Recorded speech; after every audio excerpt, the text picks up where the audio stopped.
Welcome back sa aking channel mga kalagas. So time check 8 ng gabi na rito sa Croatia, sa Dubrovnik.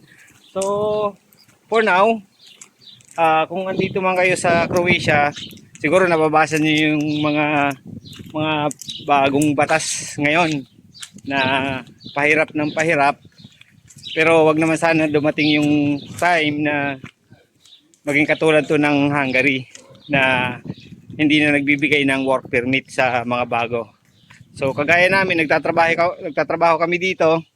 Medyo nag-aalangan kami kasi syempre hindi namin alam yung mga mangyayari sa mga susunod. Ang nakakaalam lang talaga si Diego. Anong masasabi mo, Diego? Trabaho tsaka boso lang. Magandang hapon po. Ay, hapon ba? Ay, gabi na pala. No? Oh, umaga sa iba. Ano bang topic na? Bahala ka sa buhay mo. So yun nga, doon na maraming napag-uusapan, maraming meetings yung mga Croatian ministry dito na kailangan baguhin yung mga batas. Pero sa totoo lang, anong masasabi mo sir sa mga natin ngayon, mga nangyayari dito sa lalong na dito sa Europe? Kasi may mga restriction, may mga bagong batas para sa iyo kasi nagtatrabaho tayo dito. Hindi ako pabor na gawin nilang restricted yung kakansela. Tapos papauwi na yung mga TNT. So yun Sa yun. lahat ng EU.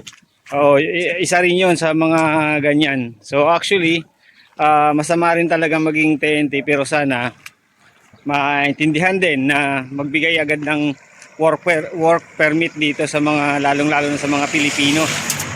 Kasi mga kabayan. Isang taon yung work permit. So dito pala kami nagtatrabaho ng seasonal, di ba?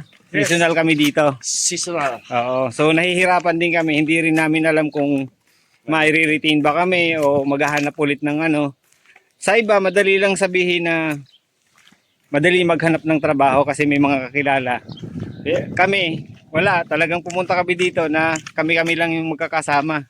Wala kaming kahit na anong kakilala na pwedeng lapitan kung mawalan ng trabaho. Kumbaga, isang kahig, isang tuka. O yun. Mahirap. Pero kahig lang para may matuka. Tuka. Kaya kung andito man kayo sa sa Europe, pahalagahan nyo na kasi mahirap pumunta dito. Talagang may gastos kayo na bibitawan, malaking pera. Pero pag nandito naman kayo sa sa ibang planeta, sa Europe, siguro naman mababawi nyo 'yan. Lalo na kung katulad namin na mababait, walang mga bisyo. Kaso ready nyo rin yung sarili nyo para sa mga kuliti. Kasi medyo pangit ang sobrang liwanag, nagkakakuliti. Oo. Kaya mahirap 'yon. Ay, tingnan mo si paring Jigo. Dati po ako mahilig sa mga maliliwanag na ganyan, pre. Ako po'y, Bahay. tahimik lang po. Wala ko bahay, trabaho dyan ko lang. Ano bang ginagawa mo sa buhay mo paring Jigo? Everyday. Dahil sa ngayon Trabaho, boso. may bagong may bagong jacket ka. Yes. Bigyan ni Kuya Will. So, binigyan ni ang ganda naman yan, pre. Bigay ni Robin Padilla to, pre. Oo, sana all. Ikaw na. So, yun lang yung topic namin for today. Yung mag-stay kayo sa dapat nyong istihan. Kasi pag palipat-lipat kayo ng lilipatan, Nakalipat na kayo. nakalipat kayo. So, dapat, pag naka-stay kayo doon sa pinag-i-stayan nyo, Stay lang yun. stay lang yun. So, yun lang. Cut.